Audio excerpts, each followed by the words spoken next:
Hello, good morning, student. Today is explain the third applications of the dimension analysis. Now, this third equation to derive the form of the physical equation.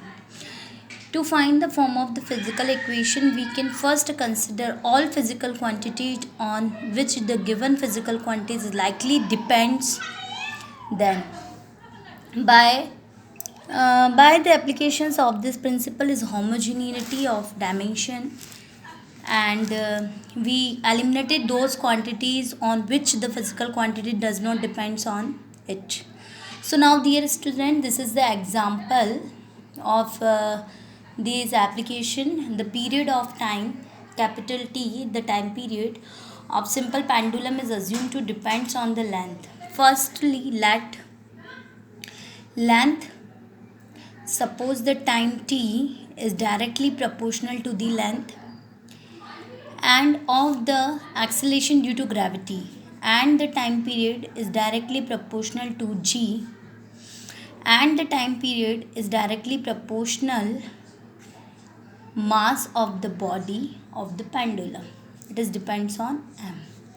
Now a b c हमने क्योंकि dimension in form of the power exponent power, so हमने इसको ले लिया L G and M. Now dear student, the combine is about three equations: equation number first, equation number second, and equation number third.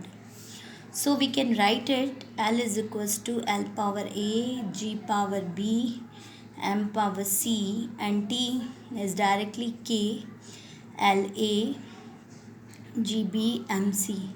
Now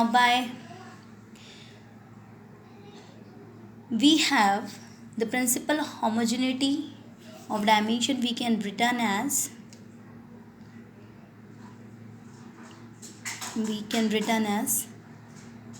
L power of A, G power of B, and M power of C. By the principle of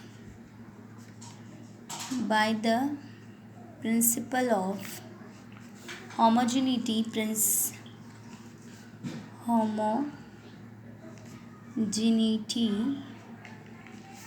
dimension. So now the dimension of L, M0, L0, T1. Okay, what is the dimensions of L? इसको हम direct भी लिख सकते हैं, ज़रूरी नहीं कि हम यहाँ M0 L0 बताएं. हम इन्हें डायरेक्ट भी लिख सकते हैं टी पावर 1. जैसे इसको हम लिख दिया एल पावर ऑफ 1. इसको लिख दिया एक्सीलरेशन ड्यू टू ग्रेविटी का फॉर्मूला होता है हमारा एल टी माइनस 2. जो एक्सीलरेशंस का होता है वही हमारा. और ये इसको हम ऐसा लिख सकते हैं T power of 1 is equals to L.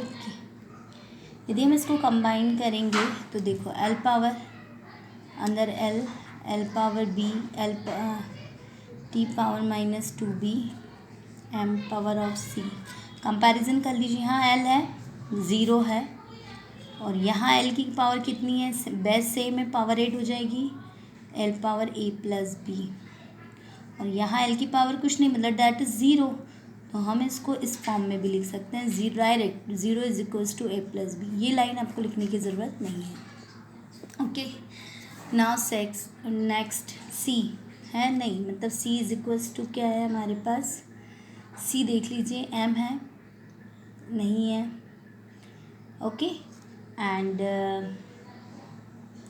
The C is equals to 0 and T minus 2b is equals to हमको यहाँ दे रखा है 1. तो b की पावर आई है अपने पास माइनस 1/2.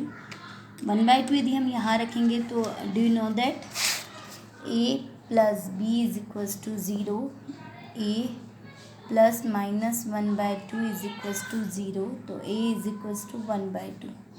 नाउ 3 पार्ट हमारे पास आ गए हैं, a की वैल्यू, b की वैल्यू एंड c की value. This equation are put in the 1.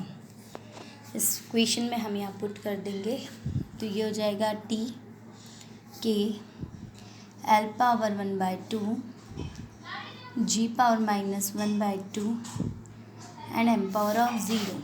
So l की किसी की भी पावर 1 होती है तो ये हो गया l/2 और g/2। अब नीचे लेके आए please. So t is equals to ये हो जाएगा कि हम इसको अंडर रूट फॉर्म में लिख सकते हैं।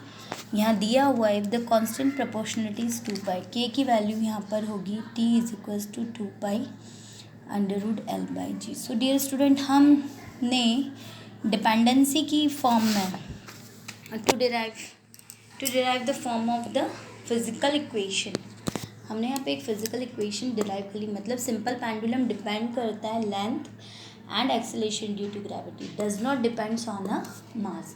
सो डिपेंडेंसी से हम यहाँ पर हम लोग न्यू रिलेशंस या न्यू इक्वेशंस फिजिकल क्वांटिटीज़ के बीच में डिपेंडेंस क्वांटिटी का रिलेशन फाइंड आउट कर सकते हैं। So dear student, thank you so much.